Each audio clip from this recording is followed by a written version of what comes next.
Okay, so John Oliver on his show Last Week Tonight on HBO dedicated an entire episode to Venezuela in the week leading up to its election. Now, this is really no big deal because basically every major media and news outlet ran their own stories talking about how terrible of a place Venezuela was and how much of a failure its government was leading up to the election. So this really was nothing different than any other media outlet was doing. But because John Oliver is considered such a big progressive voice that reaches millions of progressive-minded people, I thought it was important to address the many, many problems and distortions in this report that so many people have been talking about. In fact, I've heard this episode referenced more than any other news story about Venezuela and its government, both before and after the election. So let's get started with it.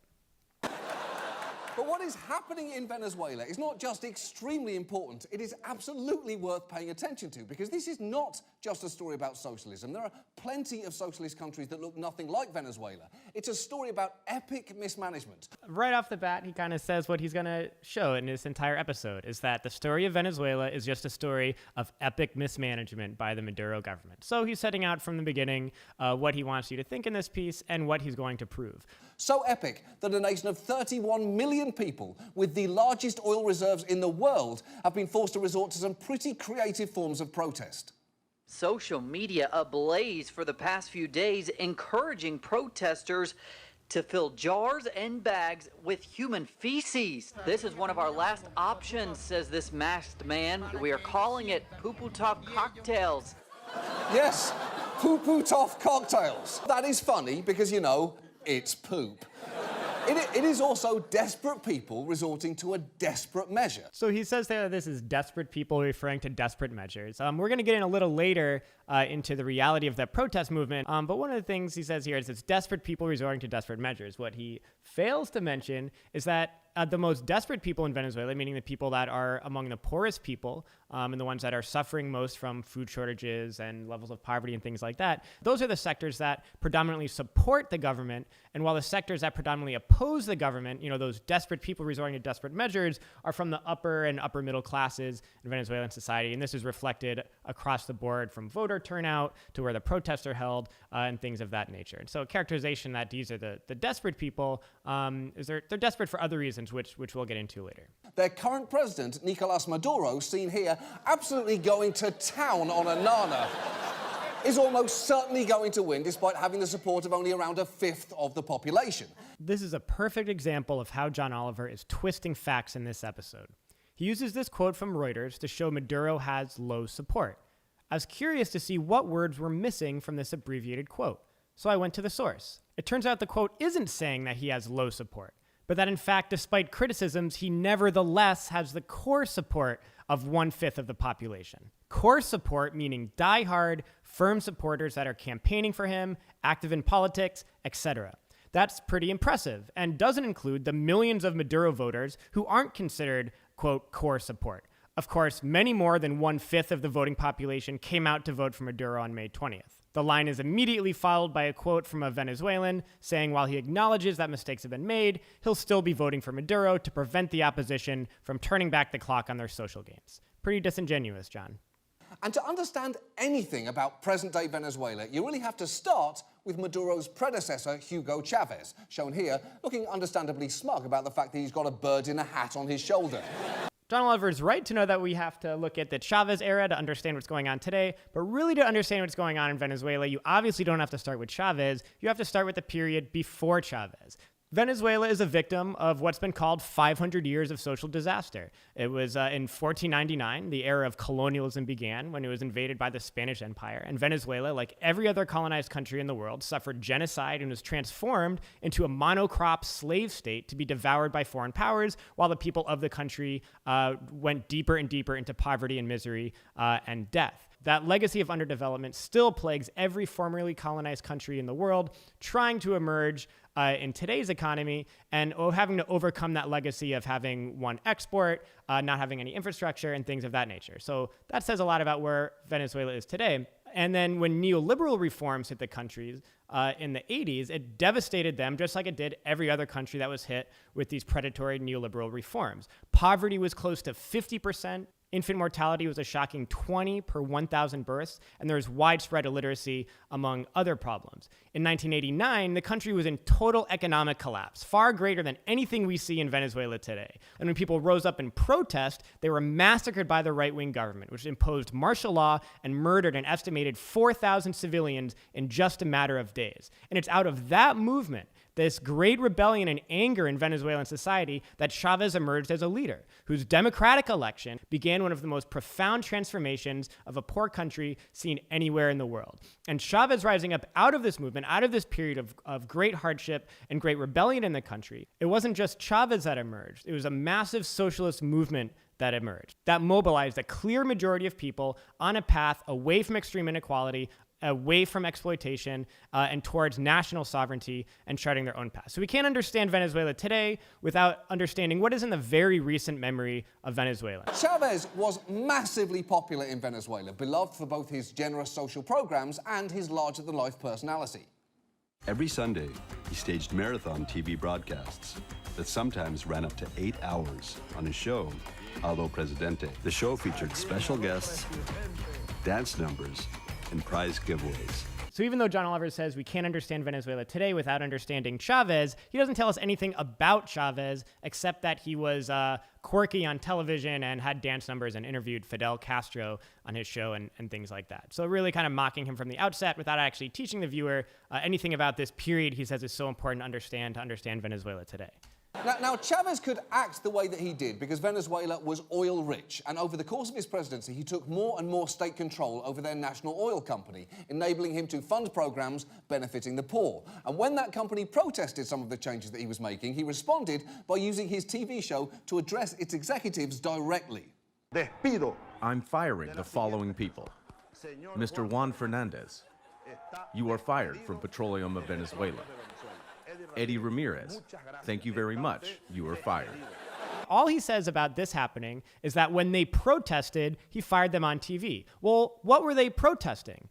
They were protesting the democratic election of Hugo Chavez, and the way that they were protesting is that they shut down oil production in the country. So when you have over 95% of income into the country from oil, shutting down the oil industry is a pretty major act of protest. You're shutting down the entire country and the entire economy. And what was their demand in the protest? Their demand was that Chavez, democratically elected leader, step down from office. So yeah, he fired those people, he took back the oil industry, and then used the wealth from the oil industry. Instead of going into those pockets of those very rich billionaire oil executives, he then used them to revolutionize the country in ways that we'll get into. Now, to be fair to Chavez, many of his social programs were initially effective. During his tenure, the poverty rate was nearly halved. And to this day, many Venezuelans revere Chavez to a dramatic degree. Okay, so I appreciate here that John Oliver says he wants to be fair to Chavez and acknowledges that many things did work, including reducing poverty in half. But let's really be fair to Chavez, and let's not just mention the one major thing you were forced to mention. So just a quick overview. Not only was poverty reduced by half, but extreme poverty fell from 17%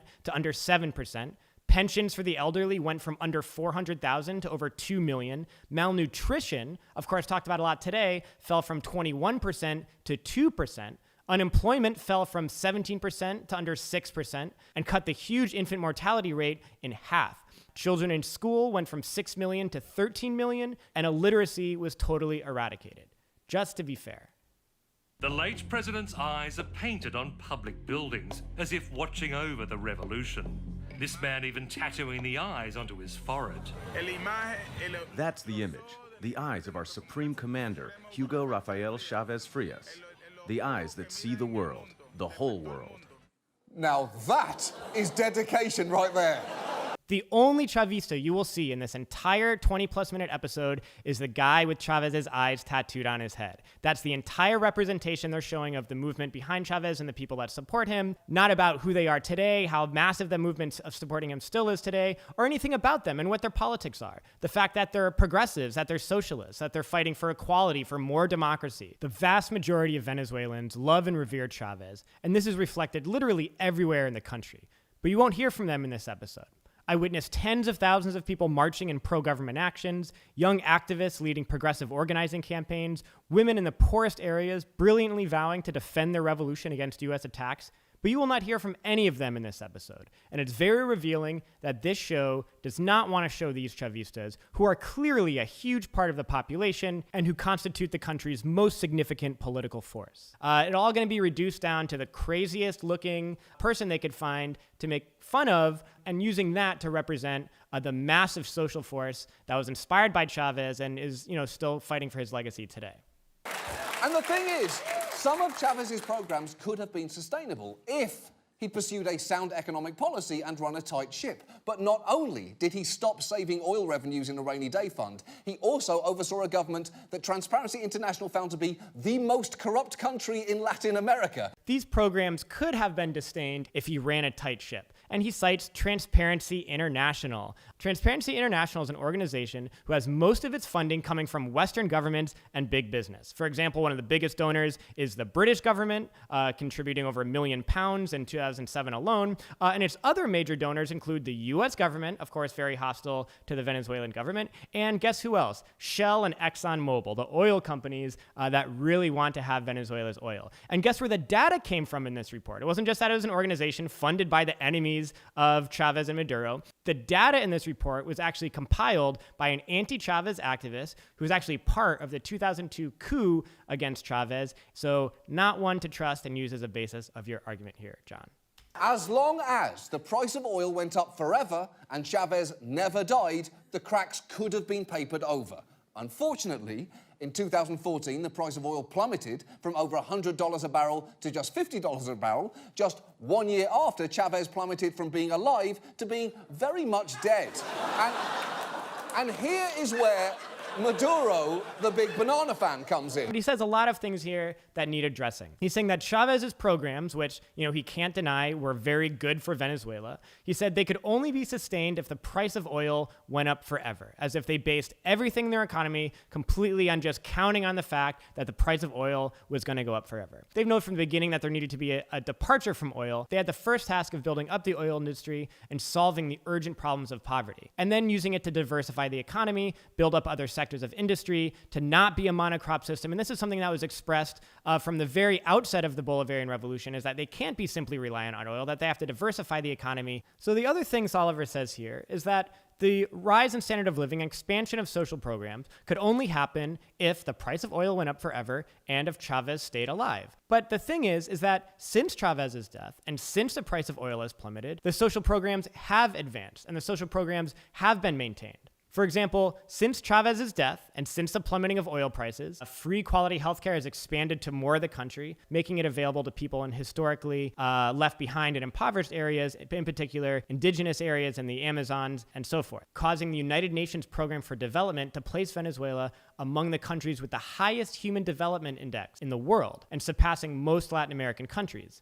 Since Chavez's death and under Maduro, they reached the goal of building over 2 million new quality housing units for the poor. This is a massive feat in a very short period of time, and it's still moving forward, building about 500,000 new homes a year. And now today, Venezuela has the second lowest rate of homelessness in all of Latin America. Despite economic difficulties, 20,000 children's schools received new computers and made Venezuela rank 6th in the world in terms of enrollment in primary education, with the highest literacy rate in all of Latin America. In fact, not only have they sustained and expanded these programs, but they've done it to a great degree. So for example, oil revenue has decreased by 87%. It has still increased social investment. Socially invested resources in relation to income has gone from 39% to 74%.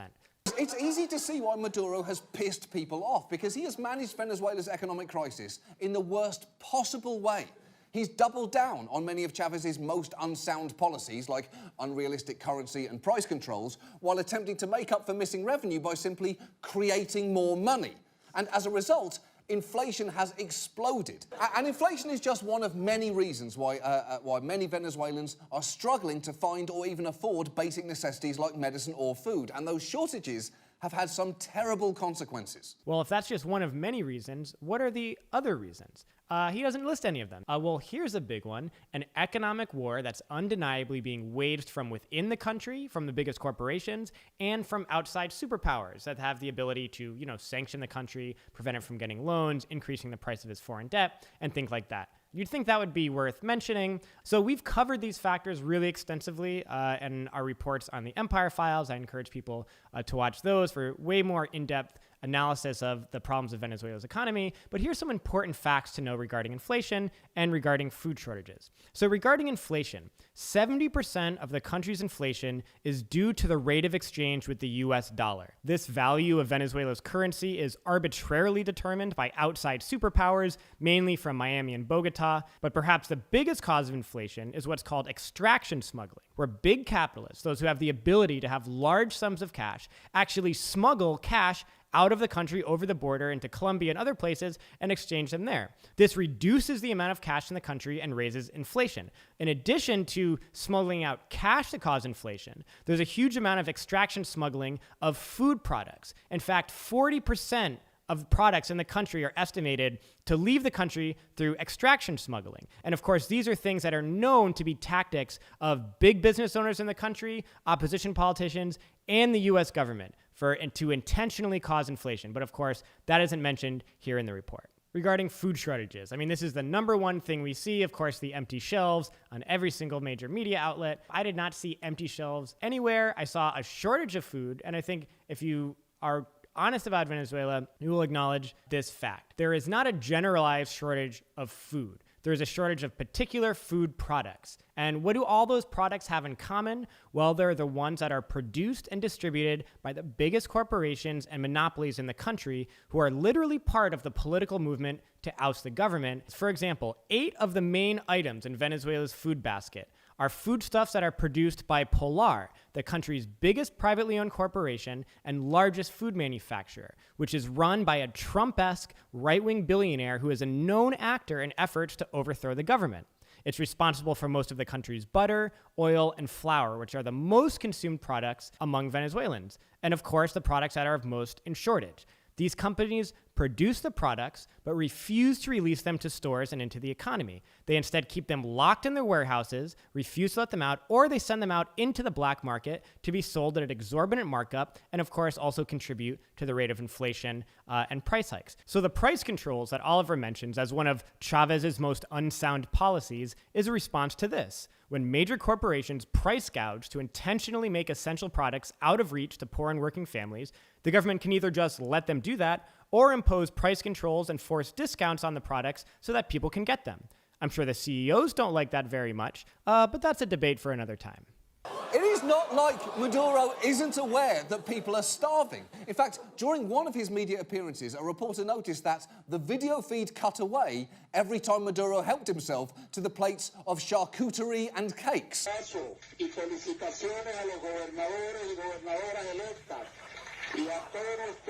Yeah, he just housed an empanada in front of a starving nation. And come on, Maduro, a nationwide famine is no time for fourth meal. My God, they caught Maduro eating food. What an outrage. You know, this narrative of a starving nation was really contradicted by Venezuelans I met who were actually living in the poorest areas. Pero no todo es lo que se refleja en los medios de comunicación. Yo tengo familia en Colombia y mi familia prácticamente a diario me escribe angustiada, que mira, que vente, que... Y no, le digo, no, mira, pero no es como lo pintan allá, o sea, aquí no nos estamos muriendo de hambre. Un poco la comida sí se ha puesto escasa, es por la guerra económica que nos están haciendo los opositarios, las empresas privadas no colaboran en nada. Si hay comida en Venezuela, aquí se garantizan las 3 comidas. Los niños en la escuela tienen garantizada la comida totalmente gratis. Digo que es totalmente falso porque puedes ver que en los restaurantes de las Mercedes, en los restaurantes de mayor lujo aquí, están llenos.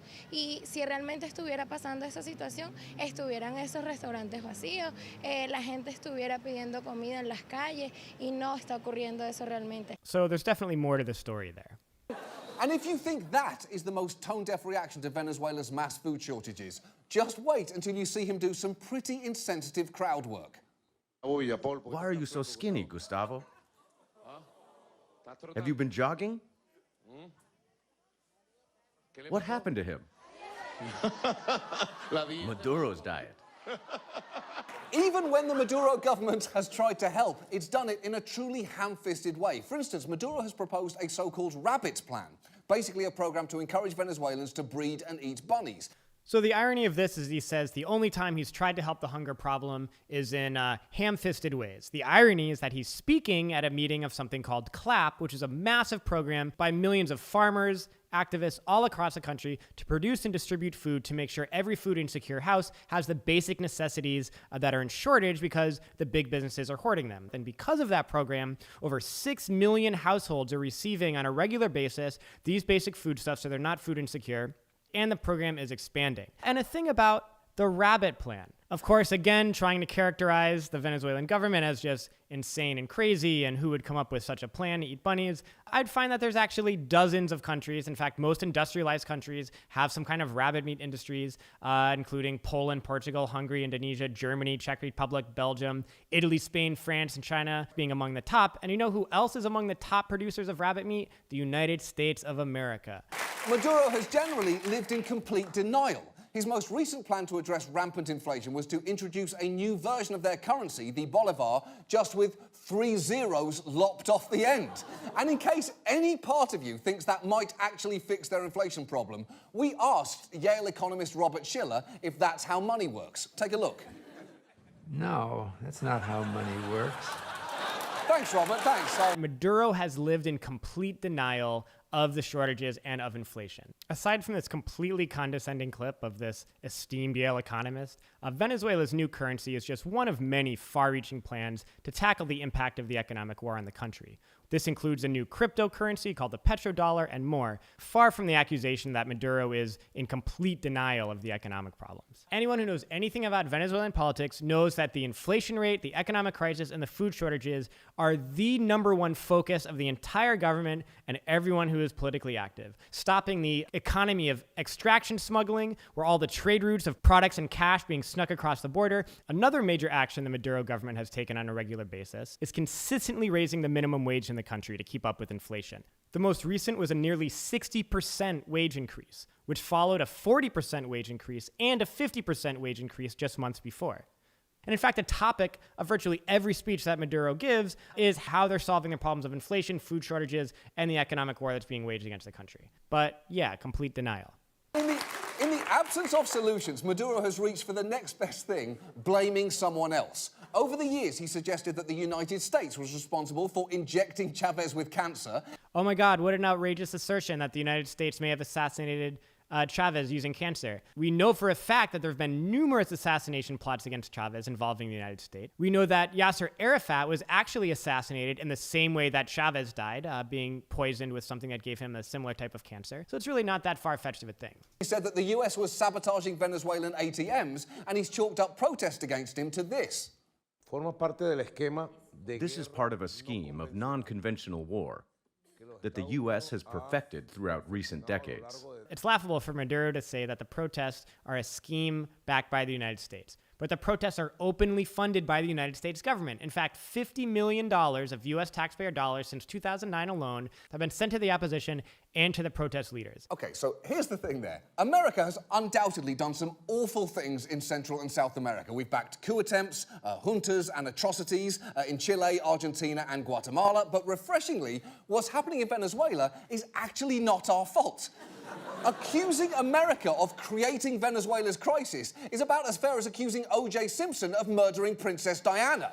I'm not saying it would be completely out of character. It just happens to not be true in this particular instance. So that's basically what I'm saying.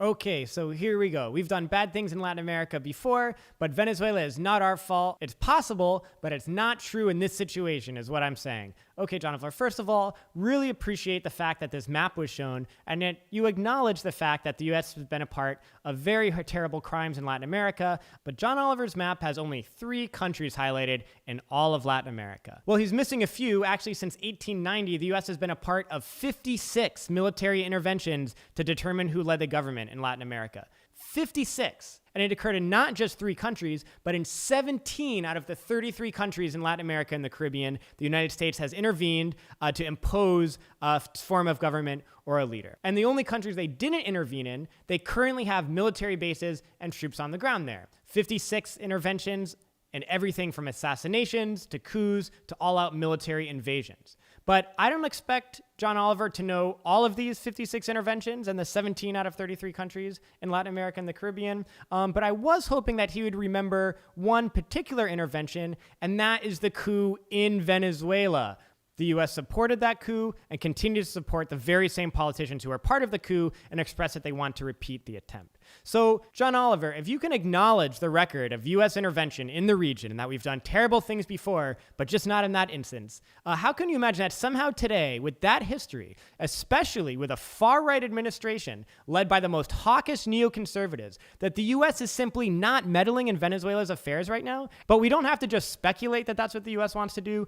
We know that's what the U.S. government has been pursuing for almost 20 years and still to this day. In fact, very recently, there's been numerous threats of military intervention to overthrow the government. On August 10th, President Donald Trump threatened a military option in Venezuela if the election outcome wasn't what they wanted. 3 days later, Mike Pence followed up saying President Trump made it very clear that we will not stand by while Venezuela collapses into dictatorship, reaffirming this threat of a military option. In February, then Secretary of State Rex Tillerson openly called for a military coup. The same month, powerful Senator Marco Rubio also called for a military coup, and this was echoed by the main media organs of the U.S. government. From the Washington Post to Foreign Policy magazine, they ran op-eds openly calling for a military coup against the elected government as the, quote, the best path to democracy.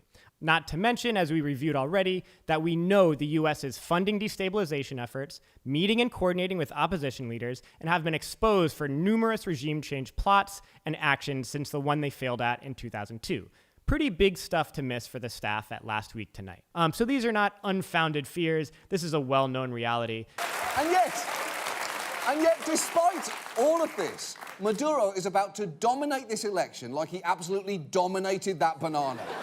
So how is that possible? Well, he's basically bent Venezuela's democratic process to his will. Now, I'm going to let John finish, but I had to stop and say how supremely arrogant this is. He cannot even fathom the possibility that Maduro can win the election because poor and working class Venezuelans actually support him. Or it couldn't be that the country's opposition is unpopular, weak, and wrought with sectarian infighting, as it is. No, it must just be that he's a dictator and he's bent the democratic process to his will. Well, let's see how Last Week Tonight substantiates this hefty accusation.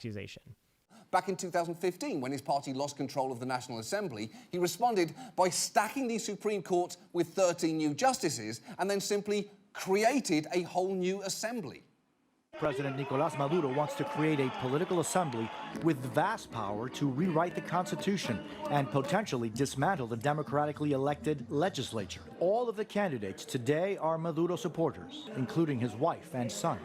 Now, just think about the sheer scale of what Maduro did there. That'd be like if here, Trump put a bunch of his friends on the Supreme Court, who then happily allowed him to create a second Congress that outranks the real Congress, and whose members include Melania and Eric, and which, by the way, you just know he'd call Dongress. You know he would do that. So this section is just so misleading and such a distortion of what is truly a democratic and participatory process in the country that I have to spend a little more time explaining what actually happened here. Because these are really heavy accusations that Maduro lost control of one branch of government, even though he saw the executive branch, and so dissolved it and created through, dictatorial means this entire new body of government. Here's what really happened. Here's a quick rundown. So Chavez was elected to power in 1999 on the basis of creating a new constitution. That's what he was voted for, and that's what he did when he was elected. When he took power, he started a process of drafting a new constitution. The way that this was done was millions of Venezuelans all across the country had mass meetings, discussions, debates, and proposed things to be in the constitution. Drafts of the constitution went out, people amended them, discussed them, debated them, and then ultimately this constitution, new constitution that was created organically and democratically by the people, was put to a national vote, and among the voters that came out, over 70% of voters approved this constitution. And Article 347 of that constitution that was democratically created and adopted reads as follows, quote, "The Venezuelan people are the depositary of the original constituent power. In the exercise of that power, it can convene a national constituent assembly with the purpose of transforming the state, creating a new legal system, and drafting a new constitution. And so the creation of this constituent assembly was completely within the bounds of the Constitution that the people created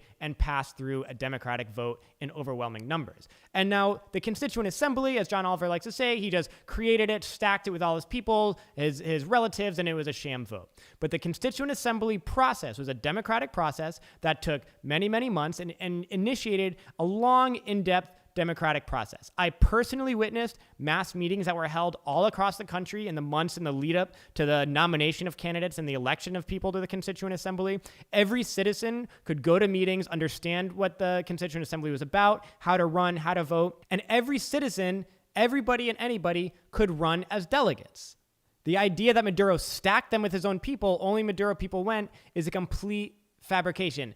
Everybody and anybody was welcome to run as delegates, including the opposition, but the opposition refused to participate. In fact, the government wanted the Constituent Assembly to be a way for dialogue between the opposition and Chavistas. And the government actually begged opposition members to run for the Constituent Assembly, but they refused to take part in this process. So that's why there was mostly Maduro supporters. Of course, it wasn't all Maduro supporters who ran for the Constituent Assembly, but it was majority Maduro supporters because everyone who opposed Maduro refused to take part in the democratic process. And then a popular vote of 8 million people came out to elect delegates. There was over 6,000 candidates across the country, and 545 delegates were elected to this Constituent Assembly. And while this process was clearly legal and constitutional, it's important to know why it all happened. Oliver claims that this whole charade was just to dictatorially keep Maduro in office, who was just clinging to power through force and manipulations like the Constituent Assembly. First of all, that makes no sense since the Constituent Assembly has nothing to do with the presidential election, and Maduro had to win in a general election despite his supporters dominating the Constituent Assembly. So why did this whole thing really happen? Well, there are 3 big reasons. The first reason was to bring a peaceful resolution to the conflict in the country. It was announced while the opposition was organizing violent street blockades, shutting down the country and causing a lot of death and destruction. They said that Maduro was no longer legitimate and that he and the Socialist Party had to step down from office before their democratically elected term ended. The Constituent Assembly was an attempt to resolve all of these grievances peacefully, democratically, and in a dialogue. In fact, the slogan of the campaign was Constituent Assembly for Peace. This also called the opposition's bluff. If they really were so popular, and the socialists had lost support of the people, then it should be easy for them to run and take over the Constituent Assembly and change the Constitution however they wanted. The opposition's boycott speaks volumes there. The second reason is because the National Assembly, which had been controlled by the opposition since 2015, as John Oliver mentioned, had been acting as an agent of sabotage to maximize the impact of the economic crisis, shut down certain government functions, and actually operating outside the bounds of the law. For example, they are held in contempt for unconstitutionally appointing dozens of judges to form an alternative Supreme Court to override the decisions of the actual Supreme Court. The opposition National Assembly was in breach of Supreme Court rulings for the past 2 years and had not passed any legislation during that time. In particular, legislation necessary to resolve economic issues. You see why the government needed the Constituent Assembly to get around the National Assembly's blockade. Also, the National Assembly could have worked in tandem with the new Constituent Assembly, but they refused the offer. And third, the point of the Constituent Assembly and its task of changing the Constitution was to enshrine certain social and political rights that were not in the original Constitution. For example, a major sector who ran for the Assembly was activists in the LGBTQ community, so that rights for gay and trans people could be enshrined in the new Constitution. Same goes for environmental activists, who ran to ensure that rights for the planet were added to the Constitution. Very sinister stuff, huh? But mainly, this factor sought to enshrine many of the social missions that improve the lives of so many millions of people in ways that we've already covered. From housing to education, the opposition was very clear in saying that it wanted to eliminate these very popular programs that help millions and millions of poor people. So putting new protections in the Constitution would make that more difficult if the opposition were to take power. All of these things seem very reasonable, democratic, and constitutional. While the opposition was free and even encouraged to be part of it, they refused. They refused because they wanted the narrative to be exactly the one that John Oliver gave. A complete and utter lie to delegitimize a government that exercises far more democracy than the United States does. Now, on top of that, Maduro has either jailed or barred from public office a number of his political opponents. And it is true. These 3 people have either been barred from running for office or jailed. Let's look at who they are. The first one is Henry Capriles. Capriles is a rabidly anti-gay politician who ran for president against Maduro in 2013. So he wasn't barred from running then, and with an 80% voter turnout, he was indisputably defeated by Maduro, and that's how Maduro became president the first time. It's also notable that he ran in that presidential election after he was part of the short-lived coup d'etat that kidnapped Chavez in 2002. He was recently barred from holding office for his proven role in the Odebrecht scandal. Odebrecht is Latin America's biggest construction company and part of a massive international corruption investigation, which involves it in paying hundreds of millions of dollars in bribes. Capriles was governor 2011, 2013. He was part of this scandal and funneling money from this scandal into himself and his party. So that's why he's barred from running. The next guy is Leopoldo Lopez, a far-right opposition leader who's on house arrest right now for nothing big, just for being tried and convicted for planning and organizing and leading a violent coup attempt against a democratic government in 2014 that ended up claiming the lives of 43 people. He was not, however, ever charged for his role in the deadly failed coup attempt in 2002, where he actually led the illegal kidnapping of government officials when the right wing took over the government undemocratically. Hard to imagine anyone avoiding charges after that first one, but yeah, after the second try, he was placed on house arrest. Then there's Antonio Ledesma. And what was he arrested for? Well, in February 2015, a coup plot was uncovered, yet another coup plot. And Ledesma was found to be a lead organizer of that coup. And what were discovered in this plans for a coup? Oh, just assassinating Maduro, and then installing a junta government and even bombing several civilian targets, and including bombing the state-owned media offices of Telesur. He also, like Leopoldo Lopez and Henrique Capriles, was part of the coup in 2002. So I'm pretty sure these people would be barred from running an election in any country, and it's extremely ironic that John Oliver is saying Venezuela's democracy is illegitimate because the democratic rights were taken away for three men who multiple times tried to undemocratically overthrow an elected, popular government with violence to eliminate the democratic rights of the Chavez movement. And then the funny thing about the claim here that Maduro barred political opponents is I'm pretty sure that political opponents ran against him in the election. When the presidential election was announced, the opposition coalition, or MUD, was split over running.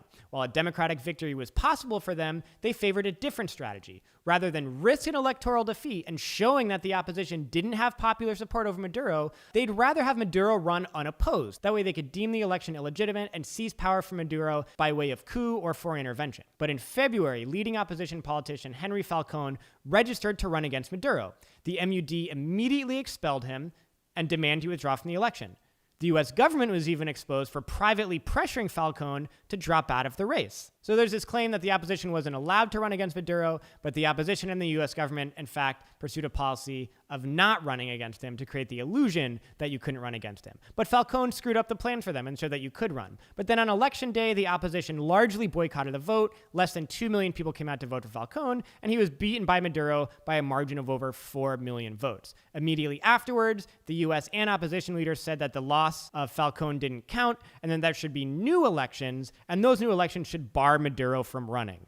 Very democratic. And has even turned down help from other countries and agencies, including food and medicine. He has turned down food and medicine, telling Venezuelans that humanitarian aid is part of a conspiracy to overthrow his government. That's absolutely untrue. They've received help and aid from many other governments, including Cuba, Iran, China, Russia, Turkey, India, and more. But what they have not done is accept help from the United States government through USAID. First of all, as we already know, the US government has the express desire of overthrowing the government and regime change, so I don't think it's unfounded that they thought that the aid could come in the form of trying to forward that agenda. USAID is a known tool of regime change. In fact, in one example, nearby in Cuba, USAID was exposed for having a fake social media campaign, infiltrating community hip-hop groups to recruit agents, and had a fake HIV program to gather data for regime change purposes. USAID has a long history of open regime change efforts in countries. It's not that they're not accepting aid, they're just not accepting aid from the people that want to overthrow them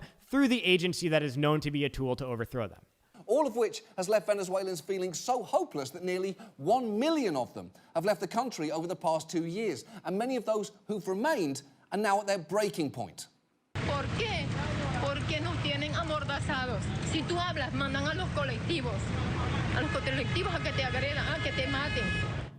That's absolutely horrifying. And when you listen to her, it starts to hit you that poo-poo-toff cocktails might actually turn out to be pretty fucking restrained. So if you speak out, they send militias to kill you. That's a pretty hefty claim. You think there would be some evidence you could cite for this. In fact, it seems like you can speak out against the government since that woman in large, massive demonstrations and people all over the country are speaking out against the government and not being killed by militias. But what we do, in fact, see is the opposite. Now, I was there in Venezuela during the height of the protest movement. In April through June, there were 13 political murders and assassinations of Chavistas and government supporters by the opposition. 5 were targeted for just attending a pro-government demonstration. 2 were figures in Maduro's party who were kidnapped, tortured, and then executed by the opposition. But of course, we'll just say it's if you speak out against the government, you're killed. They attacked pro-government journalists, dousing one with gasoline and shooting a reporter for Telesur in the back. And most chilling was the lynching of 21-year-old Orlando Figueroa, who is Afro-Venezuelan, who was brutally beaten, stabbed, and then burned alive by a crowd of hundreds of opposition protesters who, according to an interview with Orlando in the hospital before he died, they were yelling, "Hey, black guy, see what happens to Chavistas," before they threw Molotov cocktails on him and doused him with incendiary fluid. So they also burned 3 other people alive during the course of those protests. So for John Oliver to say that that's pretty fucking restrained is a major problem. They're obviously not just armed with Pupatov cocktails, they're armed with guns, rocket launchers, bombs, and of course, Molotov cocktails that they've used to not only incinerate police officers, but burn alive people just for supporting the government and for crimes such as, being black. During that same time period of the months I was talking about, there were 57 deaths attributed to opposition protesters. Everything's from shooting to lynchings, in addition to killing people over their political beliefs. Supposedly for people who are rioting over food, opposition protesters have actually attacked and burned down food storage facilities containing tons of food instead of looting them for the food. Quite interesting. They've attacked women's maternity wards, causing newborn infants and mothers to have to flee the hospital because it was a government hospital. They've beaten public bus drivers and burned their buses. Anything that's a symbol of the government's social programs have been attacked, burned down, destroyed, and even people killed in some of these incidents. This movement, although there are many legitimate sectors, are dominated by far-right, racist politics, large-scale killings, political intimidation, and destruction of infrastructure designed to make life in Venezuela more difficult, with the open and expressed desire, which I witnessed firsthand, to create a media spectacle so that the U.S. military can come into the country and do what they know they cannot do on their own as a weak minority in the country. Oust a democratic government by force of violence. So if that is pretty fucking restrained, I worry what Oliver hopes will happen there. And the most frustrating thing here is there aren't a lot of great options to help. The Trump administration has imposed some sanctions and is considering more, but if they're not extremely careful, those could wind up causing even more hardship. So for John Oliver to say there's not a lot of options to help, he's talking about actions that the U.S. can take to change the government in the country. But he says the sanctions that Trump has passed, that this is somehow well-meaning by the Trump administration, but he just has to be careful not to hurt average Venezuelans. These are the expressed purpose of these sanctions. These are all economic attacks designed to prevent their economy from recovering. The very things John Oliver says he wants to see happen in Venezuela so Venezuela can prosper. And even this idea that the U.S. needs to do something to help Venezuela and that the Venezuelan people are not the ones that should shape their own destiny is the height of imperial arrogance. At this point, seeing as Maduro won't listen to reason or to the will of his own people, what John Oliver means is he's not listening to the will of the people who are a minority in the country, who refuse to run in elections, who refuse to vote, who refuse to engage in all of the open democratic processes that are available to them, refuse invitations to negotiate and collaborate with the government to have their demands met, and who are demanding that instead the democratic government step down and reverse all of the social gains that the majority of people support. That's who he's not listening to. Not to mention that Maduro wants to talk and listen to them. Maduro and the government, before the election on May 20th and after his victory in his victory speech, has done nothing but invite the opposition movement into a dialogue, into negotiations, and into the different processes that are available to have their grievances heard and to try to appease some sector of the population. They are the ones that have refused to speak with the government and instead demand intervention from foreign imperial powers to impose an unpopular government on the people. Maduro won't listen to the will of his own people. If you know anything about Venezuela, you know that Chavismo and the socialist movement is a mass movement that would exist whether or not Maduro is there. They have made him their representative. but so many millions of Venezuelans are active participants in the political process.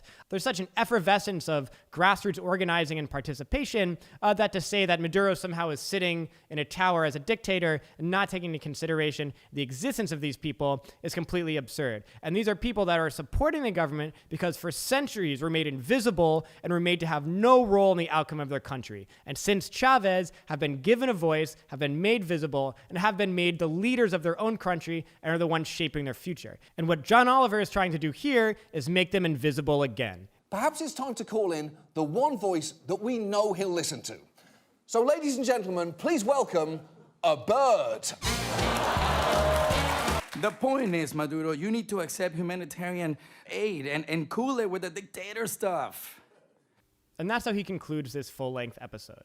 So it's clear from every fact that Oliver puts out in this report that he doesn't actually know what's going on in Venezuela. In fact, the writers of his show either don't know what's going on in Venezuela or actively have an agenda. The reason for doing this, is because John Oliver sees himself as a progressive person and progressive-minded people watch this show. If you're finding yourself on the same side as Trump, Nikki Haley, and their political equivalents in Venezuela, you have to re-examine your position.